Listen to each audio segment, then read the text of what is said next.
අයිබෝන් ආදරණීය දුවදරුවනි අද අපි සාකච්ඡා කරන්න බලාපොරොත්තු වෙන්නේ උසස් පෙළ ගිණුම් කරන විෂය ධාරාවේ අපි දැන් කතා කරන ප්‍රධාන පාඩම තමයි 14 වන පාඩම කළමනාකරණ ගිණුම් කරණය. එහි තුන්වෙනි පරිච්ඡේදය අපි සාකච්ඡා කරනවා ද්‍රව්‍ය පාලන ක්‍රියාපිළිවෙත් භාවිතා කිරීම. ද්‍රව්‍ය පාලනය පිළිබඳව අද අපි කතා කරන්න බලාපොරොත්තු වෙන්නේ. ඉස්සෙල්ලාම බලමු මේම ඒකකයේ යටතේ අපි කතා කරන්න බලාපොරොත්තු වන කරුණු විග්‍රහ කළහොත් ද්‍රව්‍ය පාලනයේ වැදගත්කම් පැහැදිලි කිරීම, ද්‍රව්‍ය පාලන අවස්ථා නම් කිරීම, ද්‍රව්‍ය මිලට ගැනුම් ක්‍රියාවලිය ඉදිරිපත් කිරීම, ද්‍රව්‍ය ගබඩා කිරීමේ පාලන ක්‍රම දැක්වීම, ද්‍රව්‍ය ගබඩා පාලන ක්‍රියාවලියට අදාළ ලේඛන නම් කිරීම, ආර්ථික ඇනවුම් ප්‍රමාණය ගණනය කිරීම, යලි ඇනවුම් මට්ටම ගණනය කිරීම, උපරිම තොග මට්ටම ගණනය කිරීම, අවම තොග මට්ටම ගණනය කිරීම, සාමාන්‍ය තොග මට්ටම ගණනය කිරීම, ද්‍රව්‍ය නිකුත් කිරීමේ මිල ක්‍රම, ද්‍රව්‍ය නිකුත් කිරීම හා ඊට අදාළ මිල ක්‍රම යටතේ FIFO ක්‍රමය හා WAC ක්‍රමය යොදා ගැනීම. FIFO ක්‍රමය හා WAC ක්‍රමයට අනුව ද්‍රව්‍ය නිකුත් කිරීමේ මිල ක්‍රම භාවිතා කිරීම. මේ තත්ත්වය අපිට මේ ආකාරයෙන් සංකල්ප සිතීමක් ආධාරයෙන් පෙන්වන්න පුළුවන්. ද්‍රව්‍ය පාලන පිළිවෙත තමයි අපේ මාතෘකාව. ඒකට අපි කතා කරන එක වැදගත්කම හා ද්‍රව්‍ය පාලන අවස්ථා. ද්‍රව්‍ය පාලන අවස්ථාව ගත්තාම මිලට ගැනුම් පාලනය, ගබඩා පාලනය, ද්‍රව්‍ය නිකුත් කිරීම පාලනය කියලා අවස්ථා තුනක් අපි හඳුනා ගන්නවා. මිලට ගැනුම් පාලනයට කතා කරනවා මිලට ගැනුම් ක්‍රියාවලිය. ඊට මිල විමසීම, සුදුසු සැපයීම් කරුවන් තෝරා ගැනීම, ගැනුම් ඇනවුම් යැවීම, ද්‍රව්‍ය ලබා ගැනීම, ලද භාණ්ඩ ගබඩාංශ යොමු කිරීම, අදාළ ගෙවීම් සිදු කිරීම කියන මේ කාර්යයන් අපි අධ්‍යයනය කරනවා. ගබඩා පාලනයට භාවිත කරන ලේඛන අපි අධ්‍යයනය කරනවා බින් කාඩ් පත, බින් කාඩ් ඒවත් රාක්කපත්‍රය, ගබඩා ලෙජර් ගැන කතා කරනවා. ඊළඟට තොග මට්ටම් පාලනය සම්බන්ධයෙන් අපි කතා කරනවා ආර්ථික ඇනවුම් ප්‍රමාණය, යලි ඇනවුම් මට්ටම, උපරිම තොග මට්ටම, අවම තොග මට්ටම, සාමාන්‍ය තොග මට්ටම පිළිබඳව අපි අධ්‍යයනය කරනවා. ඊට පස්සේ ද්‍රව්‍ය නිකුත් කිරීමේ පාලනය යටතේ FIFO ක්‍රමයට ද්‍රව්‍ය නිකුත් කිරීම, WAC ක්‍රමයට බරතබු සාමාන්‍ය පිළිවෙල ක්‍රමයට ද්‍රව්‍ය නිකුත් කිරීම පිළිබඳව අපි අධ්‍යයනය කරනවා. මේ තමයි අපි මෙම ඒකකයේ තුලින් කතා කරන්න බලාපොරොත්තු වන සම්පූර්ණ විෂයපතේ සංක්ෂිප්තය. හොඳයි. අපි ඉස්සලාම හඳුනාගමු දැන් මේ අපේ පාඩම දැන් 14 තුන්වෙනි පාඩම තමයි ද්‍රව්‍ය පාලනය නේද? ද්‍රව්‍ය පිළිවෙල පාලනය. ද්‍රව්‍යයක් කියලා කියන්නේ මොකක්ද? මේ පාඩම යටතේ ගැනෙන ද්‍රව්‍ය කියලා කියන්නේ මොකක්ද? ළමයි ද්‍රව්‍යයන් කියලා අපි කියන්නේ ව්‍යාපාරික භාණ්ඩ නිෂ්පාදනයේදී හෝ සේවා සැපීමේදී භාවිතයට ගැනෙන සියලුම ආකාරයේ ඍජු හා වක්‍ර ද්‍රව්‍ය සියල්ල මේදී ද්‍රව්‍ය වශයෙන් හඳුනා ගන්නවා. භාණ්ඩ නිෂ්පාදනයට හෝ සේවා සැපීම සඳහා භාවිතයට ගන්නා වූ ඍජු හා වක්‍ර ඍජු ලෙස සම්බන්ධ වන හෝ වක්‍රාකාරයෙන් සම්බන්ධ වන සියලුම ආකාරයේ ද්‍රව්‍ය අපි ද්‍රව්‍ය වශයෙන් හඳුනා ගන්නවා. මේ බලන්න ද්‍රව්‍ය ලෙස සැලකෙන්නේ නිෂ්පාදනයේදී හෝ සේවා සැපීමේදී භාවිතයට ගනු ලබන ඍජු හා වක්‍ර ද්‍රව්‍ය වේ. උදාහරණ කිහිපයක් දාලා බලන්න නිෂ්පාදනයේදී පාවිච්චි කිරීමට ගන්නා අමුද්‍රව්‍ය. මෙතන ද්‍රව්‍ය කියලා අපි සලකනවා අමුද්‍රව්‍ය. නිෂ්පාදන කටයුතු සඳහා ලබාගෙන ඇති අනෙකුත් වක්‍ර ද්‍රව්‍ය. ඒ කියන්නේ ලිහිසි තෙල් ඉන්ධන වගේ දේවල් නේද? ඒ වගේම ඇසුරුම් ද්‍රව්‍ය, ලිපි ද්‍රව්‍ය, නිමි ද්‍රව්‍ය, නොනිමි ද්‍රව්‍ය මේ සියල්ල අපි මෙහිදී සලකනවා ද්‍රව්‍ය වශයෙන්. සියල්ලම සලකන ද්‍රව්‍ය කියලා. එතකොට නිෂ්පාදන අවශ්‍යතාවයන්ට අනුකූල වන පරිදි ද්‍රව්‍ය තොග පවත්වාගෙන යාම ද්‍රව්‍ය පාලනය වශයෙන් හඳුනා ගන්නවා කෙටියෙන්. ද්‍රව්‍ය පාලනය කියලා අපි අදහස් කරන්නේ නිෂ්පාදනයන්ට අවශ්‍යතාවයන්ට අනුකූල වන පරිදි ද්‍රව්‍ය තොග මනා ලෙස හැසිරවීම, මනා ලෙස පවත්වාගෙන යාම අපි කෙටියෙන් කියන ද්‍රව්‍ය පාලනය කියලා. හොඳ ද්‍රව්‍ය පාලනයක් තියෙන ව්‍යාපාරයක ව්‍යාපාරය නිෂ්පාදන කටයුතු අඛණ්ඩව පවත්වාගෙන යාමට අවශ්‍ය කරන ද්‍රව්‍ය නිසි ප්‍රමාණයෙන්, නිසි ගුණත්වයෙන්, නිසි මිල ගණන් වලට ලබාගෙන තිබීම වැදගත් වෙනවා. ඒ සියල්ල මේ ද්‍රව්‍ය පාලනයට අපි කතා බහ කරනවා. ඒතර මෙතෙන්ද ළමයි ද්‍රව්‍ය පිළිවෙල පාලනයේ වැදගත්කම මොකද්ද? ව්‍යාපාරයක් ද්‍රව්‍ය පාලනයක් කරන්න අවශ්‍ය වන්නේ ඇයි? ව්‍යාපාරයක් මේ ද්‍රව්‍ය පාලන පිළිවෙත් අනුගමනය කිරීම අවශ්‍ය වන්නේ ඇයි? අපි මේ පාඩමේ නමන ද්‍රව්‍ය පාලන පිළිවෙත් අනුගමනය කිරීම. ද්‍රව්‍ය පාලනයේදී යොදා ගන්නා පිළිවෙත් නිසියාකාරව අනුගමනය කිරීම. දැන් මේ කොටසෙන් අහන්නේ ව්‍යාපාරයක් නිසියාකාරව ද්‍රව්‍ය පිරිවැය පාලන පිළිවෙත් අනුගමනය කිරීමේ වැදගත්කම මොකක්ද? දැන් ද්‍රව්‍ය පාලනයක් කරන්න අවශ්‍ය වන්නේ ඇයි? ව්‍යාපාරික ද්‍රව්‍ය පාලනයකින් ලැබෙන ප්‍රයෝජන මොනවාද? මේ සියල්ල එකම උත්තර සඳහා ප්‍රශ්නයේ විවිධාකාරයෙන් ගොඩනැගෙන ආකාරය. ද්‍රව්‍ය පාලනයේ වැදගත්කම අපිට ගත්තාම මේ විදිහට අපිට කරුණු වශයෙන් එක එක දක්වන්න පුළුවන්. එකක් තමයි කාරක ප්‍රාර්ථනය අනවශ්‍ය ලෙස තොග සඳහා රඳවා නොගැනීමට වග බලා ගැනීම. ඔබ දන්නවා ද්‍රව්‍ය මිලදී ගැනීම සඳහා ආයතනයක් වැය කරන්නේ තමන්ගේ කාරක ප්‍රාර්ථනය. කාරක ප්‍රාර්ථනය කියන්නේ ඔබ දන්නවනේ ජංගවත්කම් සහ ජංගවයිකම් අතර වෙනසනේ. එතකොට දිගුකාල ජංගම නොවනවත්කම් උපලබ්ධ කිරීමෙන් ලැබෙන මුදල් නෙමෙයි තොග මිලට ගැනීම සඳහා යොදවන්නේ. ඒතර මෙතනදී කිටි කාලෙක ණයට ගන්නවා කිටි කාලෙකින් මුදල් ගෙවන්නේ නැත්නම් මුදල් දීලම ගන්නවා. ඒතර ව්‍යාපාරයක් Tamanට අවශ්‍ය කරන ද්‍රව්‍ය ප්‍රමාණය නිසි පාලනයකින් යුතුව පවත්වා ගතහොත් නිසි ද්‍රව්‍ය පාලනයක් තියෙන ව්‍යාපාරයක තොග හිඟ වෙන්නෙත් නැහැ. තොග අවශ්‍ය ප්‍රමාණයට වැඩියෙන් තියෙන්නෙත් නැහැ. බාල වර්ගයේ තොග තියෙන විදිහකුත් නැහැ. ද්‍රව්‍ය පාලනයක් නිසියාකාරව තිබෙනවා නම් නිසි ගුණත්වයේ ද්‍රව්‍ය අවශ්‍ය ප්‍රමාණයට ව්‍යාපාරයේ කබඩා කරලා තියාගෙන තිබෙනවා. මිලදී අරගෙන කබඩා කරලා තිබෙනවා. ඒතර නිසි ද්‍රව්‍ය පාලන පිළිවෙත් හරියට අනුගමනය කිරීම තුළින් ව්‍යාපාරයකට පුළුවන් කාරක ප්‍රාර්ථනය අනවශ්‍ය ලෙස තොග සඳහා හිර කර නොතිබීමට වග බලා ගන්න. දැන් නිසි ද්‍රව්‍ය පාලනයක් නැති ව්‍යාපාරය මොකද කරන්නේ?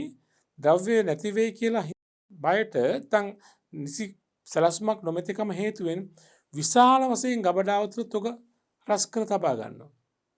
අපි තුන අවුරුද්දකට තොග එකක 10000යි අවශ්‍ය කරන්නේ. අපි තොග එකක 50000ක් 20000ක් තැන්පත් කර තබා ගැනීම අනවශ්‍යයි. එහෙම වුණා විශාල කාර්ය ප්‍රාර්ථනයක් එසලා යොදවලා තියෙනවා. විශාල ගබඩා කුලියක් දරන්න ඕනේ. තොග පවත්වාගෙන යාමට විශාල වියදමක් දරන්න ඕනේ.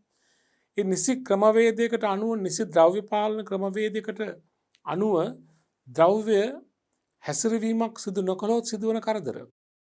මොකද ඔබ දන්නවා ව්‍යාපාරික නිෂ්පාදිතයෙන් විශාල පිරිවැයක් ගන්න ද්‍රව්‍ය පිරිවැය. සාමාන්‍යයෙන් අපි කියනවා සාමාන්‍ය නිෂ්පාදිතයකින් 50ක පිරිවැයක්. නිෂ්පාදන පිරිවැයෙන් 50ක් විතර සාමාන්‍යයෙන් වැය වෙන්නේ ද්‍රව්‍ය සඳහා. ඒ නිසා මේ ද්‍රව්‍ය ගැන හරි පාලනයකින් තොරව පවත්වාගෙන ගියොත් අනිවාර්යයෙන්ම ආයතනයේ නිෂ්පාදිතයේ පිරිවැය වැඩි වෙනවා. ඒ වගේම අනිත් පැත්ත කියන්න පුළුවන් අපිට. නිසි ද්‍රව්‍ය පාලනයක් තිබෙන ව්‍යාපාරයකට ආයතන නිෂ්පාදන පිරිවැය අවම මට්ටමකින් පවත්වා ගැනීමට හැකියාවක් ලැබෙනවා. මම මේ කිව්වේ ද්‍රව්‍ය පාලනයක් පවත්වාගෙන යාමේ එක ක්‍රමයක් එක වාසියක් තමයි ඒක අරමුණක් තමයි ද්‍රව්‍ය සඳහා කාරක ප්‍රාර්ථනය අනවශ්‍ය ලෙස හිර කර නොතිබීමට වග බලා ගැනීම.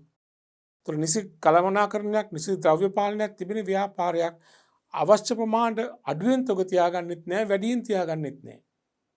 ඒ නිසා කාරක ප්‍රාර්ථනය අනවශ්‍ය ආකාරයෙන් තොග සඳහා හිර වෙන්නේ නැහැ. දෙක තොග ලබා ගැනීමේ පිරිවැය සහ තොග පවත්වාගෙන යාමේ පිරිවැය අවම කර ගැනීම. අපි ඉදිරියේදී කතා කරනවා තොග සම්බන්ධයෙන් ඇතිවන ප්‍රධාන වියදම් දෙකක් තියෙනවා.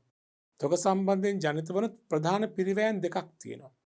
එකක් අපි කියන තොග ලබා ගැනීමේ පිරිවැය අනික තොග පවත්වාගෙන යාමේ පිරිවැය කියලා.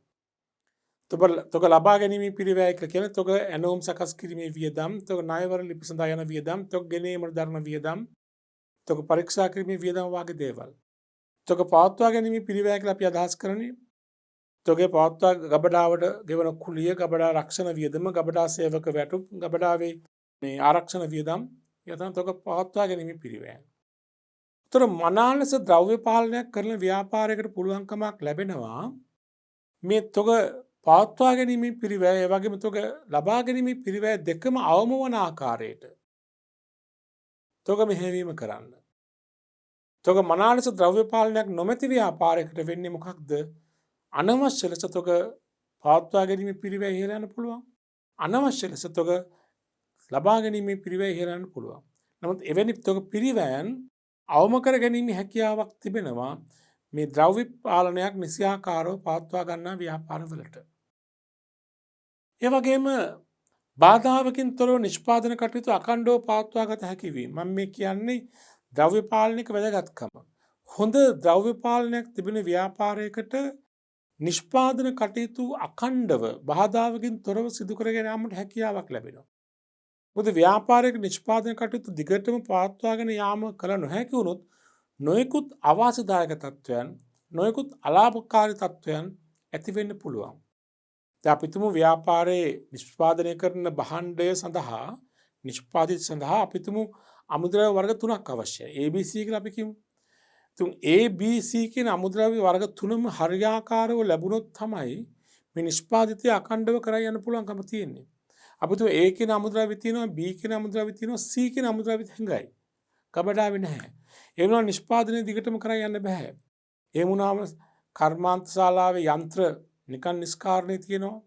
යන්ත්‍ර අඩපණ වෙනවා. ශ්‍රමිකයින්ට වැටුප් ගෙවනවා. ඒගොල්ලන්ගෙන් පළදාවක් ලබා ගන්න පුළුවන් කමක් නැහැ. ඒ වගේම වෙළඳපොළ ඉල්ලුම අනුව නිෂ්පාදිත භාණ්ඩ වෙළඳපොළට යවන්න පුළුවන් කමක් නැහැ. ඒවා අපේ ගනුදෙනුකරුවෝතකට වෙනත් ස්ථාන කරා වෙනත් ව්‍යාපාර කරා යොමු වෙන්න පුළුවන්. ව්‍යාපාරේ කීර්ති නාමයට ප්‍රශ්න ඇති වෙන්න පුළුවන්. නොයෙකුත් ප්‍රශ්න ඇති වෙනවා නිෂ්පාදනය අඛණ්ඩව සිදු නොවුනහොත්. නමුත් නිසි ද්‍රව්‍ය පාලනයක් තියෙන ව්‍යාපාරයකට එවැනි තත්ත්වයක් උද්ගත වෙන්නේ නැහැ. ඒගොල්ලන්ට පුළුවන්කම තිබෙනවා නිෂ්පාදනය අඛණ්ඩව පවත්වාගෙන යන්න. අපි දැන් ඉගෙන ගන්නවා ඉස්සරහට ද්‍රව්‍ය පාලනයේ පිළිවෙත්. ද්‍රව්‍ය පාලනය හරියාකාරව කරගෙන යාමට අනුගමනය කළ යුතු පිළිවෙත් තිබෙනවා. ඒ පිළිවෙත් අනුගමනය කිරීම තුළින් ව්‍යාපාරයකට තමන්ගේ නිෂ්පාදන කටයුතු අඛණ්ඩව කරගෙන යාමට හැකියාවක් ලැබෙනවා. අපි මේ කතා කරන්නේ ද්‍රව්‍ය පාලනයේ වැදගත්කම. තව විදිහකුත් ද්‍රව්‍ය පාලනයේ අරමුණු. තවත් විදිහකුත් ද්‍රව්‍ය පාලනයක තිබෙන ප්‍රයෝජන. තොග නාස්තිය හා අපතේ සීමා කරගත හැකි වීම. නිසි ද්‍රව්‍ය පාලනයක් තිබෙන ව්‍යාපාරයකට පුළුවනි තොග අපතේ යාම ද්‍රව්‍ය අපතේ යාම වළක්වා ගන්න පුළුවන්. තොග නාස්තිය අවම කරගන්න පුළුවන්. ඒවා අපිට ඉගෙන ගන්න පුළුවන් කොහොමද ඒක වෙන්නේ කියලා අපි මේ ඉගෙන ගන්න ක්‍රම වලින් ආයතනයේ ද්‍රව්‍ය පාලන පිළිවෙත් හරියාකාරවම අනුගමනය කරනවා නම් ද්‍රව්‍ය අපතේ යාම නිරන්තරයෙන්ම සීමා වෙනවා. හදිසි මිලදී ගැනීම වලින් වැළැක්විය හැකි වීම. ළමයි ව්‍යාපාරයක් ද්‍රව්‍ය හිඟතාවයක් ඇති වුනහම නිසි ද්‍රව්‍ය පාලනයක් නොතිබුණා වෙන්නේ ව්‍යාපාර හදිසි මිලදී ගැනීම වලට යනවා. මේ හදිසි මිලදී ගැනීම වලට යාමෙන් ආවාසි ගොඩක් අත් වෙනවා. බොහෝ විට ඉහළ මිලක් ගෙවීමට සිද්ධ වෙන්න පුළුවන්. හදිසි යම් ද්‍රව්‍ය මිලදී ගැනීම නිසා තව අනෙකුත් වියදම් තොග ලබා ගැනීමේ පිරිවැයන් තොග පවත්වා ගැනීමේ පිරිවැයන් අධික වෙන්න පුළුවන්.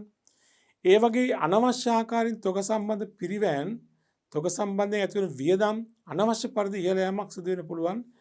නිසි ද්‍රව්‍ය පාලනයක් නොතිබීම තුළින්. නමුත් ව්‍යාපාරයක් නිසියාකාරව ද්‍රව්‍ය පාලන පිළිවෙත් අනුගමනය කරනවා නම් එවැනි තත්ත්වයක් අත්වන්නේ නැහැ. අපි මේ කතා කළේ ව්‍යාපාරික ද්‍රව්‍ය පාලනයක ඇති වැදගත්කම. මේ බලන්න භාණ්ඩ නිෂ්පාදන පිරිවැය දෙස බැලීමේදී මුළු පිරිවැයෙන් විශාල ප්‍රමාණයක් දායක වන්නේ ද්‍රව්‍ය පිරිවැයට. මම කියන්නේ සාමාන්‍යයෙන් ප්‍රතිශතයක් වශයෙන් ගත්තම 50ක් පමණ. ඒක හරියටම හැම නිෂ්පාදිතකම ඒ ගණන නොවෙන්න පුළුවන්. දල වශයෙන් 50ක් පමණ. මේ නිසා පිරිවැය පාලනයේදී මෙන්ම භාණ්ඩයක නිෂ්පාදනය සාර්ථක කර ගැනීමේදී ද්‍රව්‍ය පිළිබඳව මනා අවධානයක් යොමු කිරීම වැදගත් වෙනවා. මේ අනුව මෙම ද්‍රව්‍ය සම්බන්ධයෙන් දරනු ලබන පිරිවැය පාලනයකින් යුක්තව සිදු කිරීමේ වැදගත්කම මෙසේ දක්වන්න පුළුවන්. මම කලින් සඳහන් කළ කරුණු කිහිපේ තියෙන්නේ කාර්ක ප්‍රාර්ථනය අනවශ්‍ය ලෙස තොග තුළ රඳවා තබා ගැනීමෙන් මගහරවා ගන්න පුළුවන්.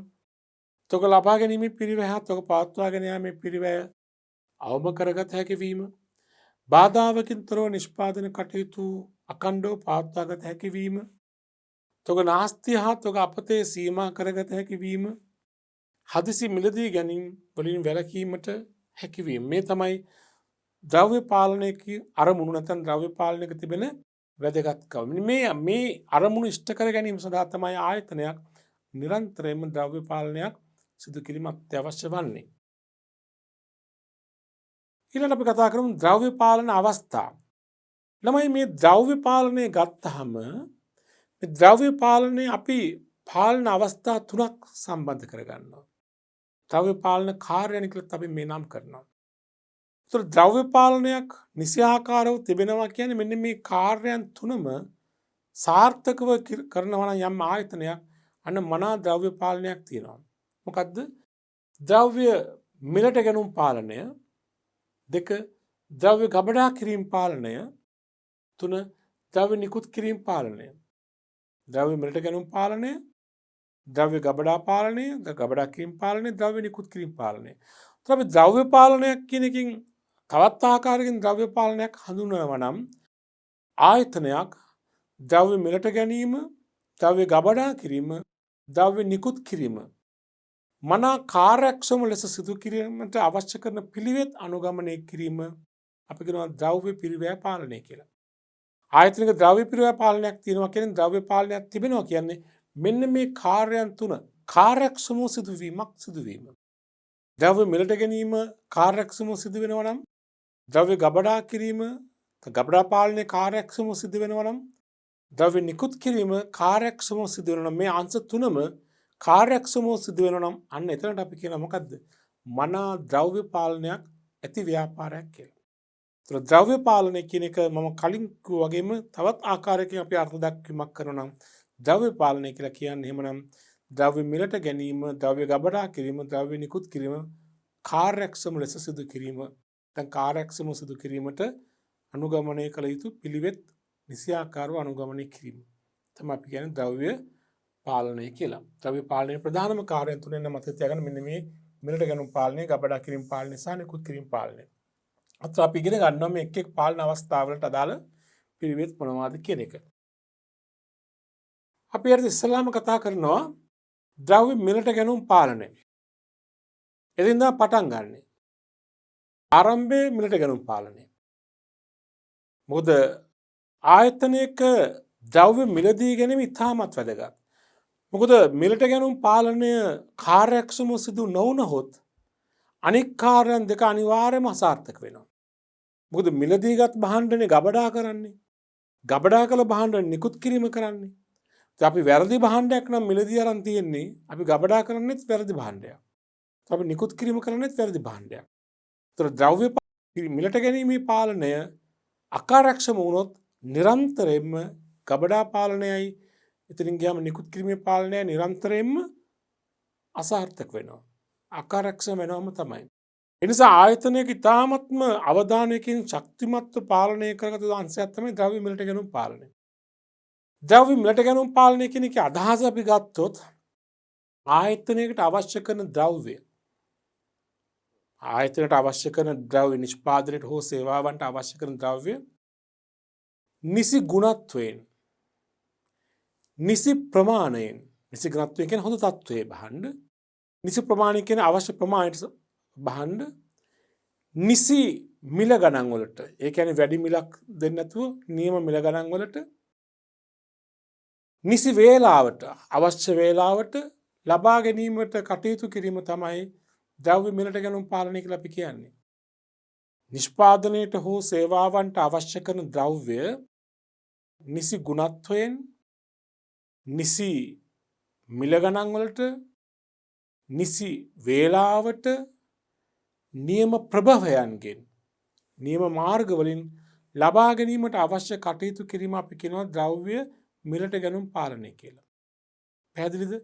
උතර ද්‍රව්‍ය මිලට ගැනුම් පාලනයක් නියමාකාරයෙන් සිදු කරන ව්‍යාපාරවල දකින්න ලැබෙනවා ද්‍රව්‍ය මිලදී ගැනීම සඳහාම වෙනම අංශයක් පවත්වාගෙන යාම. ඒ අංශයට අපි කියනවා ගැනුම් අංශය, purchasing department කියලා. නැත්නම් සැපයීම් අංශය කියලාත් කියන්න පුළුවන්. මේ ගැනුම් අංශයේ බාර වෙන නිලදරුවට අපි කියනවා ගැනුම් කළමනාකරු, purchasing manager කියලා. ඒතර ආයතනයක විවිධ අංශ තියෙනවා වගේම ද්‍රව්‍ය මිලදී ගැනීම සඳහා වෙනම අංශයක් තිබෙනවා. ගැනුම් අංශය කියලා අපි සඳහන් කළා. ගැනුම් දෙපාර්තමේන්තුව, purchasing department එක. උතර මෙතනදී ව්‍යාපාරයක මේ ගැනුම් අංශයේ බාර වෙන ගැනුම් කළමනාකරුවගේ ප්‍රධාන වගකීම තමයි ආයතනයට අවශ්‍ය කරන නිෂ්පාදනයට හෝ සේවාවන්ට අවශ්‍ය කරන ද්‍රව්‍ය අපි කලින් සඳහන් කළ ද්‍රව්‍ය නිසි වේලාවට නියම වේලාවට නියම ප්‍රමාණයන්ගෙන් නියම මිල ගණන් වලට නියම ප්‍රභවයන්ගෙන් ද්‍රව්‍ය ලබා ගැනීමට අවශ්‍ය කටයුතු කිරීම තමයි ගැනුම් කළමනාකරුවාගේ ප්‍රධාන කාර්යභාරය වෙන්නේ. පැහැදිලිද? ඒතර ආයතනයේ ගැනුම් කළමනාකරුවා ඒ ශේෂ්ත්‍රයේම ඉන්න පළපුරුද්දක් තියෙන කෙනෙක්. එයාට හොඳ හැකියාවක් තිබෙනවා. ආයතනයට අවශ්‍ය කරන ද්‍රව්‍ය සුදුසු නියම සැපයීම් කරුවන්ගෙන් නිසි වේලාවට නියම මිල ගණන් වලට නියම ප්‍රමාණයන්ගෙන් ලබා ගැනීමේ හැකියාව එයාට තිබෙනවා. ඒ සඳහා පළපුරුද්ද, ඒ සඳහා හැකියාව, ඒ සඳහා අවශ්‍ය කරන අධ්‍යාපන සුසුකම් තියන අය තමයි එම තනතුරට පත් කිරීමක් කරන්නේ. විශාල නිෂ්පාදන ආයතනවල ද්‍රව්‍ය මිලට ගැනීමේ කාර්ය සඳහා ගැනුම් අංශයේ හෙවත් සැපයීම් අංශය ලෙස වෙනම දෙපාර්තමේන්තුවක් පවත්වාගෙන යනවා. මෙහිදී මිලට ගැනීමේ කාර්ය සඳහා වගකීම පැවරෙන්නේ ගැනුම් කළමනාකරු වෙතයි. මිලට ගැනීමේ කටයුතු සම්බන්ධ වගකීම එක් පුද්ගලයෙකුට හෝ එක් අංශයකට හෝ පැවරීම කාර්යක්ෂම ලෙසත් ඵලදායී ලෙසත් කරගෙන යාම අත්‍යවශ්‍ය වේ. මිලට ගැනුම් ක්‍රියාවලියේදී භාවිත වන මූලාශ්‍ර ලේඛන පාසඳාන් සටහනකින් ලුහුණින් පෙන්වුම් කළ හැකිද. අපි මේ මිලට ගැනීම ක්‍රියාපටිපාටිය සිදුවන ආකාරයත් ඒ සඳහා භාවිතා කරන ලියකියවිලි මොනවාද කියන එකත් මෙන්න මේ සටහනෙන් අපි අධ්‍යයනය කරමු. දැන් මේ තියෙන්නේ මේ සටහන දිහා හොඳට බලන්න. මෙතන තියෙනවා සැපයීම් අංශය නැත්නම් අපි කියන මිලදී ගැනීම අංශය, මේ නිෂ්පාදන හා සේවා අංශය, ගබඩාව. දැන් මේ අංශවල කාර්යභාරය ඔබ දන්නවනේ. නිෂ්පාදන හා සේවා කියන නිෂ්පාදන කටයුතු සේවා කටයුතු සිදු කරන අංශය. මේ මම දැන් සඳහන් කළ ගැනුම් අංශය. ඒ වගේ ආයතනයේ භාණ්ඩ රැස් කර තබාගෙන ස්ථානය තමයි ගබඩාව. ද්‍රව්‍ය ගෙනාම රැස් කර තබාගෙන ගබඩාව. එතකොට දැන් සාමාන්‍යයෙන් මෙතන මෙහෙම ක්‍රියාදාමයක් සිද්ධ වෙන්නේ. දැන් මේ ක්‍රියාවලිය මිලට ගැනුම් ක්‍රියාවලියේ ගැනුම් ක්‍රියාපටිපාටිය කොහෙන්ද පටන් ගන්නෙ? දැන් මෙතෙන්දී ද්‍රව්‍ය අවශ්‍යතාවයේ ප්‍රධාන වශයෙන්ම පැනනගින්නේ නිෂ්පාදන හා සේවා අංශයට. නිෂ්පාදන කටයුතු කරන නිෂ්කර්මාන්තශාලාවට හා සේවා කටයුතු කරන සේවා අංශ වලට තමයි ද්‍රව්‍ය වල අවශ්‍යතාවය තිබෙන්නේ. ඒතර ඒගොල්ලන්ට අවශ්‍ය කරන ද්‍රව්‍ය ගෙනවිත් රැස් කර තබාගන්නේ ගබඩා අංශය. ගබඩාවේ තමයි ද්‍රව්‍ය තිබෙන්නේ. ඒතර මිලට ගැනීම අංශය නැත්තම් සැපයීම් අංශය කරන්නේ ඒ අවශ්‍යතාවය සම්පූර්ණ කර දෙන එක. එතකොට ද්‍රව්‍ය අවශ්‍යතාවය පැනනගෙන කාටද මුලින්ම? නිෂ්පාදන අංශ වලට. එහෙම නැත්නම් සේවා අංශ වලට. දැන් නිෂ්පාදන අංශ නිෂ්පාදන කටයුතු කරගෙන යනකොට දැන් සේවා සැපයීම් කටයුතු කරගෙන යනකොට නොයෙක් පිට වරින් වර ද්‍රව්‍ය වල අවශ්‍යතාවය පැන නගිනවා. ද්‍රව්‍ය අවශ්‍ය වුණාම ඒගොල්ලෝ කරන්නේ තමන්ගේ ද්‍රව්‍ය අවශ්‍යතාවය යොමු කරන්නට ඕනේ ප්‍රධාන වශයෙන්ම ගබඩාවට. මොකද ගබඩාවෙන් බහන්න තියෙන්නේ. නිසා නිෂ්පාදන අංශ නැත්නම් සේවා අංශ තමන්ගේ ද්‍රව්‍ය වල අවශ්‍යතාවයක් මතු වුණාම නිෂ්පාදනය කරගෙන යාමට අවශ්‍ය කරන ද්‍රව්‍ය අවශ්‍යතාවයක් මතු වුණාම ඒ ද්‍රව්‍ය ඉල්ලීම් කරන්න ඕනි ගබඩාවෙන්. දැන් මෙතන සාමාන්‍යයෙන් සිදුවෙන ගබඩාවෙන් තමයි ඉල්ලීම් කරන්නේ. නමුත් ගබඩාවක වෙනම තැන්පත් කර නොතිබෙන අවස්ථාවල සමහර ද්‍රව්‍ය ගබඩාවක නොතිබෙන්න පුළුවන්, වෙනත් ස්ථානයක තියෙන්න පුළුවන්. ඒ වුණාම සැපයීම් අංශයෙන් නැත්නම් මිලට ගැනීම අංශයෙන් ද්‍රව්‍ය අවශ්‍යතාවය මතු කරන්න පුළුවන් නිෂ්පාදන අංශ හෝ සේවා අංශ. කෙසේ නමුත් ද්‍රව්‍ය අවශ්‍යතාවයේ තිබෙන අංශ ගබඩාවට හෝ සැපයීම් අංශයට තමන්ගේ ද්‍රව්‍ය අවශ්‍යතාවය ලිඛිතව ඉදිරිපත් කරන්නට ඕනේ. ඒ සඳහා භාවිතා කරනවා ලියවිල්ලක්. අපි මේ ලියවිල්ල නම් කරනවා ද්‍රව්‍ය අධ්‍යාචනා පත්‍රය කියලා. Material Requisition Note කියලා. MRN පත්‍රය කියලා අපි කියනවා. ද්‍රව්‍ය අධ්‍යාචනා පත්‍රය. අධ්‍යාචනාක ඉල්ලීමක්. ද්‍රව්‍ය ඉල්ලුම් පත්‍රය. තුර ද්‍රව්‍ය අවශ්‍ය කරන අංශය කියන්නේ නිෂ්පාදන හෝ සේවා අංශය සිය ද්‍රව්‍ය අවශ්‍යතාවය සඳහන් කරමින් ද්‍රව්‍ය අධ්‍යාචනා පත්‍රයක් යොමු කරන්නට ඕනි ගබඩාවට හෝ සැපයීම් අංශයට. සමහර ද්‍රව්‍ය සම්බන්ධයෙන් සැපයීම් අංශයට, සමහර ද්‍රව්‍ය සම්බන්ධයෙන් ගබඩාවට. අපි දෙකම කතා කරමු. අපි තුමු නිෂ්පාදන අංශය හෝ සේවා අංශ ද්‍රව්‍ය ඉල්ලීමක් කළා ගබඩාවට. මට මේ අහවල් වර්ගයේ ද්‍රව්‍ය මෙච්චර ප්‍රමාණයක් ලැබෙන්න සලස්වන්න කියලා. දැන් ගබඩාව බලනවා ඒ ද්‍රව්‍ය ගබඩාවේ තියෙනවද නැද්ද කියලා. ඒ ඉල්ලා තිබෙන ද්‍රව්‍ය ගබඩාවේ තිබෙනවා නම් ගබඩාවට පුළුවන් ඒ අදාළ නිෂ්පාදන අංශයට හෝ සේවා අංශයට ඒ ද්‍රව්‍ය නිකුත් කිරීම කරන්න. හැබැයි නිෂ්පාදන හෝ සේවා අංශය විසින් ඉල්ලුම් කළ ද්‍රව්‍ය ගබඩාවේ නොතිබේ නම් දැන් ගබඩා බාරකරු කරන්නට ඕනි ඒ ද්‍රව්‍ය මිලදී ගන්නා ලෙස සැපයීම් අංශයට නැත්නම් මිලදී ගැනීම අංශයට ඉල්ලීමක් කරන්න ඕනේ. අපි තුන් නිෂ්පාදන අංශයේ ඉල්ලා යපු ද්‍රව්‍ය ගබඩාවේ නැහැ. ගබඩාවේ තිබෙනවා නම් ගැටලුවක් නැහැ. ගබඩාවේ තිබුණා නම් ඒ ඉල්ලුම් කළ ප්‍රමාණය ගබඩාවෙන් නිකුත් කරන්න පුළුවන් නිෂ්පාදන අංශයට හෝ සේවා අංශයට. නමුත් නිෂ්පාදන අංශය හෝ සේවා අංශයේ ගබඩාවෙන් ඉල්ලුම් කළ තිබෙන ද්‍රව්‍ය ගබඩාවේ නොතිබේ නම් දැන් ගබඩා භාරකරු මොකද කරන්නේ? ද්‍රව්‍ය මිලදී ගැනීමට කටයුතු කරන්න කියලා ඉල්ලීමක් කරන්න ඕන කාගෙන්ද? ද්‍රව්‍ය මිලදී ගන්නේ ගැනුම් අංශයේනේ. ගැනුම් අංශයෙන් ඉල්ලීමක් කරන්න. මෙන්න මේ අහවල් ද්‍රව්‍ය මෙච්චර ප්‍රමාණයන්ගෙන් මිලදී ගන්න කියලා. මේ හැම දෙයක්ම කරන්නේ වාචිකව නෙමෙයි ලිඛිතව. ඔබට මතක ඇති නිෂ්පාදනාංශය හෝ සේවාංශ තමන්ට අවශ්‍ය කරන ද්‍රව්‍ය ඉල්ලා ගබඩාවට ඒ අවශ්‍යතාව යොමු කරන ලියවිල්ල අපි හැඳින්වන්නේ කිනම් නමකින්ද? ද්‍රව්‍ය අධ්‍යාචනා පත්‍රය. ඒ වගේම දැන් ගබඩා භාරකරු ඒ ද්‍රව්‍ය ගබඩාවේ නොතිබුණොත් ඒ ද්‍රව්‍ය මිලදී ගැනීම අංශයට යොමු කරනවා මිලට ගන්න කියලා. ඒ සඳහා ඉල්ලීමක් කරන්න ඕනේ. ඒ ඉල්ලීම අපි නම් කරනවා ඉල්ලීම් කරන ලියවිල්ල අපි නම් කරනවා ගැනුම් අධ්‍යාචනා පත්‍රය කියලා. ගැනුම් අධ්‍යාචනා පත්‍රය. මේ භාණ්ඩ ගැනුම් අධ්‍යාචනා පත්‍රයක් කියන්නේ මේ අවශ්‍ය මේ භාණ්ඩ මිලදී ගන්නා ලෙස සිදු කරන ඉල්ලීම. පැහැදිලිද? උතර නිෂ්පාදනාංශය හෝ සේවාංශ ද්‍රව්‍ය අධ්‍යාචනා පත්‍රය වුවම ගබඩාංශයට අදාළ ද්‍රව්‍ය තිබෙනවා නම් නිකුත් කිරීම කරන්න පුළුවන්. ඒ අයට නොතිබේ නම් එය කෙලින්ම ගැනුම් අධ්‍යාචනා පත්‍රයක් යවනවා කාටද? මිලට ගැනීම අංශයට.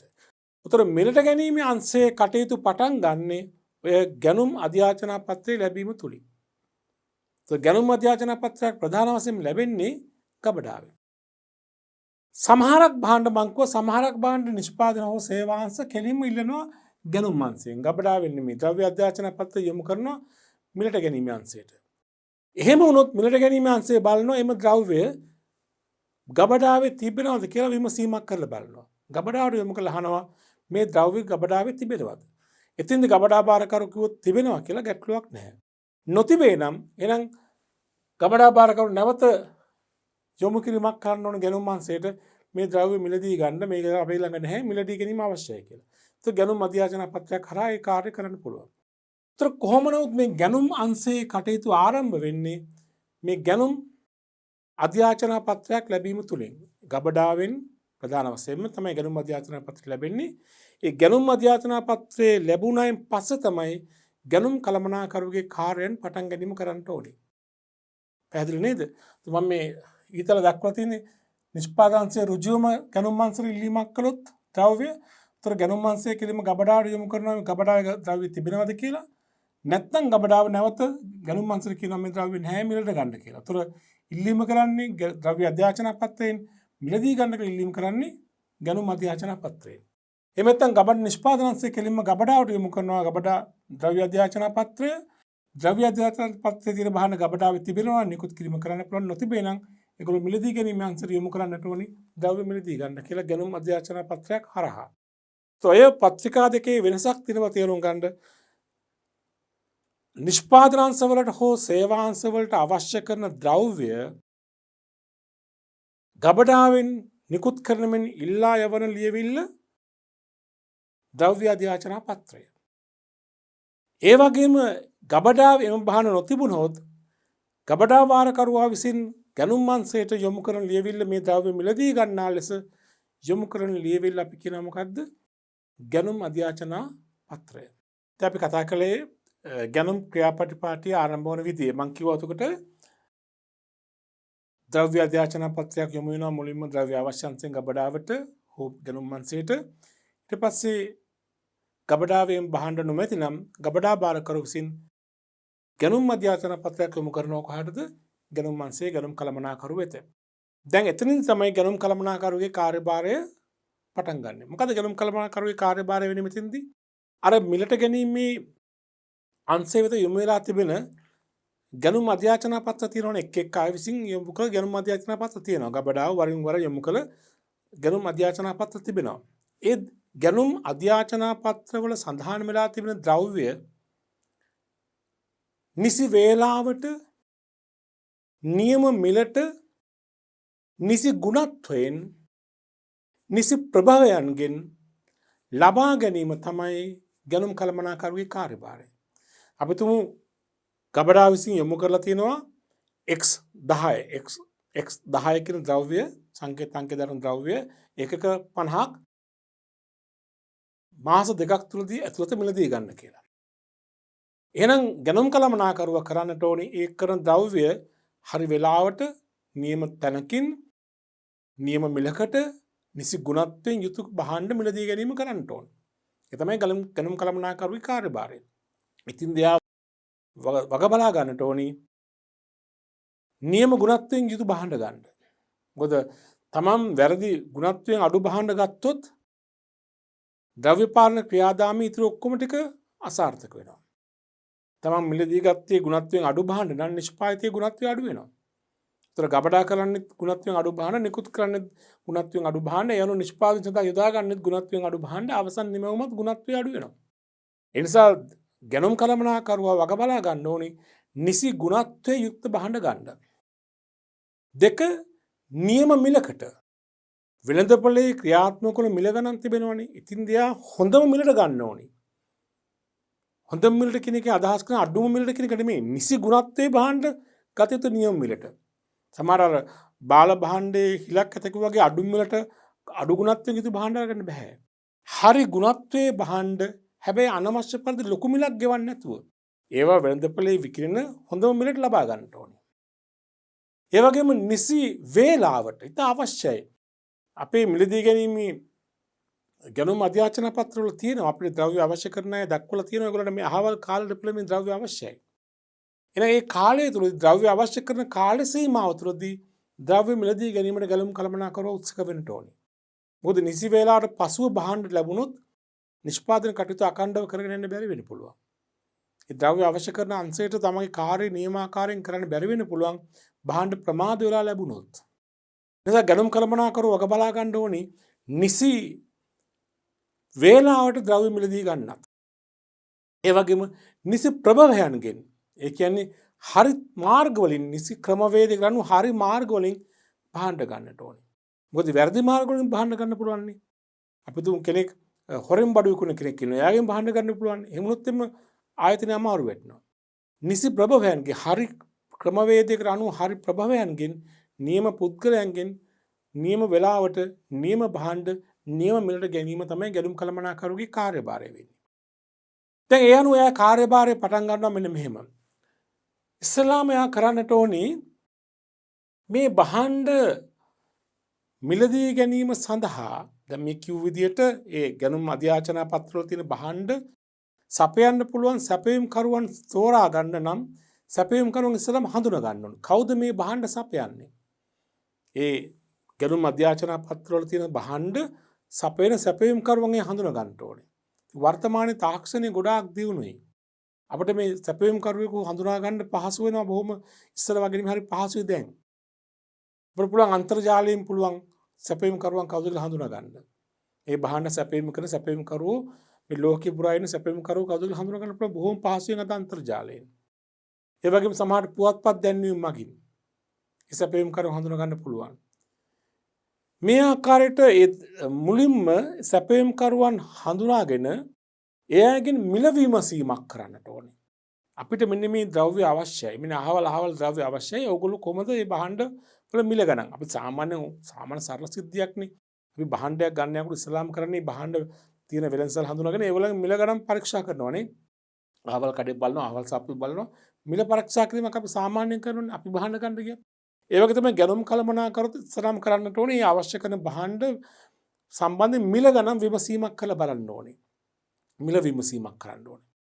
මිල විමසීම් කරලා ඊළඟට බලන්න ඕනේ ඒ භාණ්ඩය අවශ්‍ය කරන භාණ්ඩ සැපයීම කර හැකි සුදුසුම පුද්ගලයා සුදුසුම සැපයීම් කරුවා තෝරා ගන්න පුළුවන් වෙන්න ඕනේ. සමහරට ඒ සැපයීම් කරුවා අපි අලුතින්ම හඳුනාගත්ත කෙනෙක් වෙන්න පුළුවන්. ඒ නැත්නම් අප ළඟ මීට කලින් ලියාපදිංචි වෙලා තිබෙන අපේ පැරණි සැපයීම් කරුවෙක් වෙන්න පුළුවන්. කවර ආකාරයකින් කී ද්‍රව්‍ය සැපයීමට සුදුසු කරන සුදුසු සැපයීම් කරුවෙක් හඳුනා ගන්න ඕනේ. මිල ගණන් විමසීම කළායින් පස්සේ අපි සැපයීම් කරුවන් 10 දෙනෙක්ගෙන් මිල ගණන් විමසීම කළා. A B C D E F G වශයෙන්. අපි හඳුනාගත්ත අන්තිමට B කියන සැපයීම් කරුවා තමයි අපිට හොඳම මිලට භාණ්ඩ සපයන්නේ කියලා අපි හඳුනාගත්තා. සැපයීම් කරුවෙකු තෝරාගත්තා. නම් කියන්නේ ගැනුම් ක්‍රියාපටිපාටිය ආරම්භ කරන විදිහ මිල විමසීම කරනවා ඊට පස්සේ ගැනුම් අංශය මගින් සුදුසු සැපයීම් කරුවෙකු තෝරා ගන්නවා. දැන් සැපයීම් කරුවෙකු තෝරාගත්තයින් පස්සේ ඊළඟට ගැනුම් කළමනාකරුවා කරන්නට ඕනි ඒ තෝරාගත් සැපයීම් කරුවා වෙත ගැනුම් ඇනෝමක් යවන්න ඕනේ. මොකද්ද මේ ගැනුම් ඇනෝම කියලා කියන්නේ?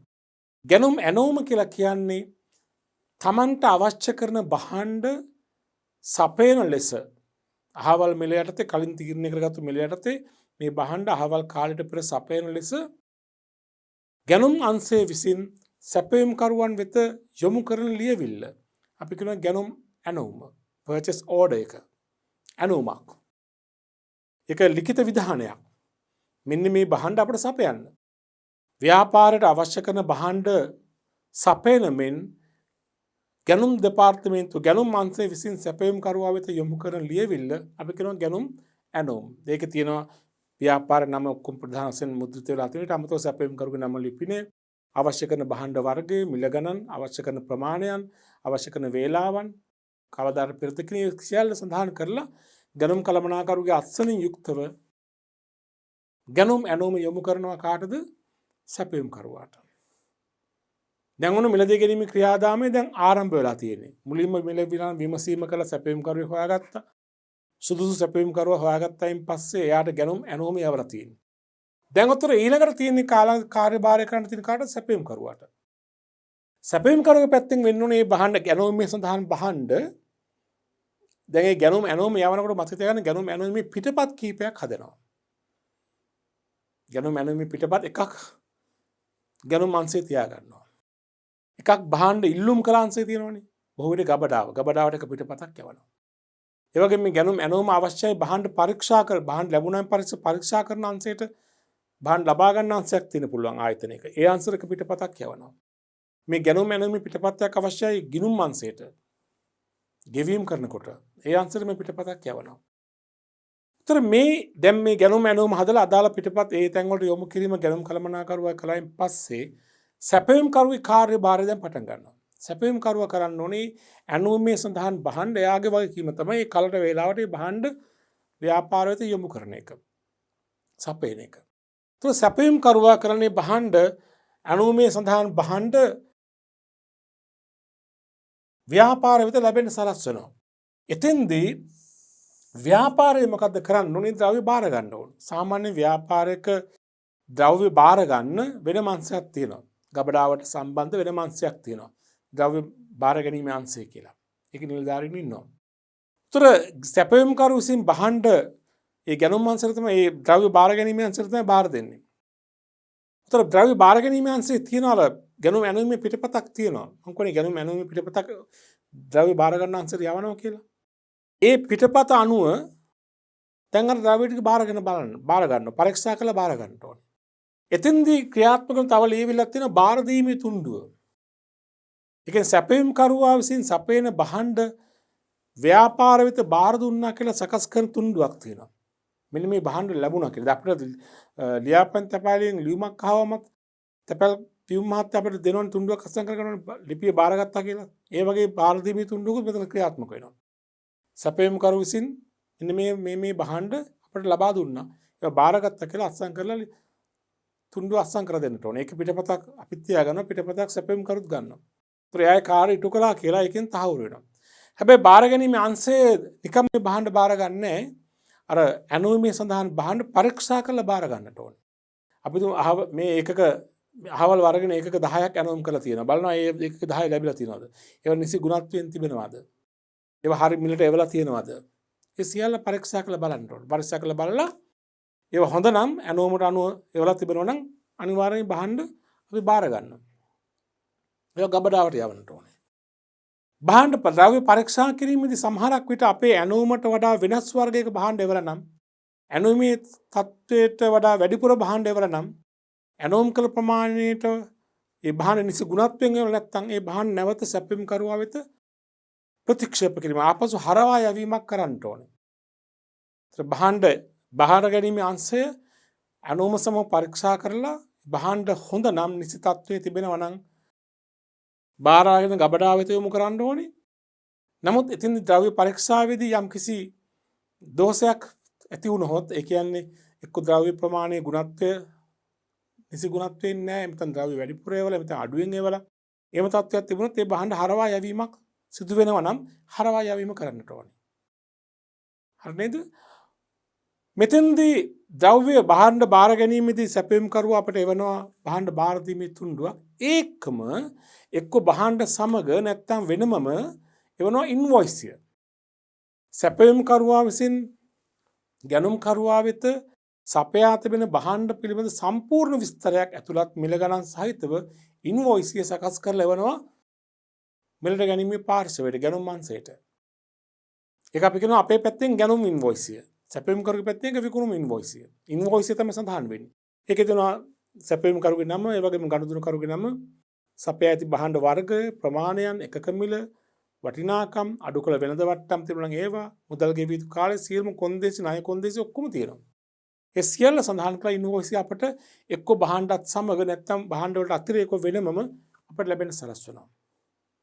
તો සැපයුම්කරුවා භාණ්ඩ සැපීමේදී අපිට එක පැත්තකින් භාණ්ඩ බාර දීමේ තුණ්ඩුව දෙනවා. ඒ කියන්නේ භාණ්ඩ ලබාගත් බවට භාණ්ඩ බාර දුන් බවට සහතික කරන ලියවිල්ල. අනිත් පැත්තෙන් ඉන්වොයිස් එක අපිට සකස් කරලා එවනවා. දැන් ඊළඟට ඒ ඉන්වොයිස් එක ආවහම ගණුම් කළමනාකරුවා කරන්නට ඕනි ඒ ඉන්වොයිස් එක පිටපතක් අනිවාර්යයෙන්ම යවන්න ඕනි ගිණුම් අංශයට. ගෙවීම් කරන අංශයට. මොකද ගෙවීම් කරනකොට ඒ ඇනෝම ඉන්වොයිස් එකයි පරීක්ෂා කරලා බලලා තමයි ගෙවීම් කරන්න ඕනේ. ඇනෝමේ සඳහන් බාහන ඉන්වොයිස් කරලා ඉවිල තියනවාද? ඒ අනුව ගෙවීම අදාළ නිලධාරීන් තහවුරු කරලා ගෙවන්න ඕනේ. ඒතර මෙතෙන්දී ඊට කලින් මම කියන්න ඕනේ දැන් භාණ්ඩ බාර ගැනීමේ අංශයේ භාණ්ඩ බාරගත්තාම ඒ භාණ්ඩ ගබඩාවට යොමු කරනවා. ගබඩාවේදී ගබඩා බාරකරුවාය භාණ්ඩ ගබඩාවට බාර අරගෙන එයා හදන වෙනම ලියවිල්ලක්. ඒ තමයි ගබඩාවට ද්‍රව්‍ය ලැබුණු බවට සකස් කරන ලියවිල්ල. ඒක අපි කියනවා භාණ්ඩ ලැබීම් පත්‍රය, ද්‍රව්‍ය ලැබීම් පත්‍රය, GRN එක. goods received note කියන එක. ගබඩාවට භාණ්ඩ ලැබුණු පත්‍රය. ගබඩාවට ලැබුණු භාණ්ඩ පිළිබඳ විස්තර අඩංගු පත්‍රය. එහි සඳහන් වෙනවා ලැබුණු භාණ්ඩ වර්ගයේ ප්‍රමාණයන්, සංකේත අංකයන් ඔක්කොම සියල්ල සඳහන් වෙනවා. ඒකේ පිරිවැය මිල ගණනුත් සඳහන් වෙනවා.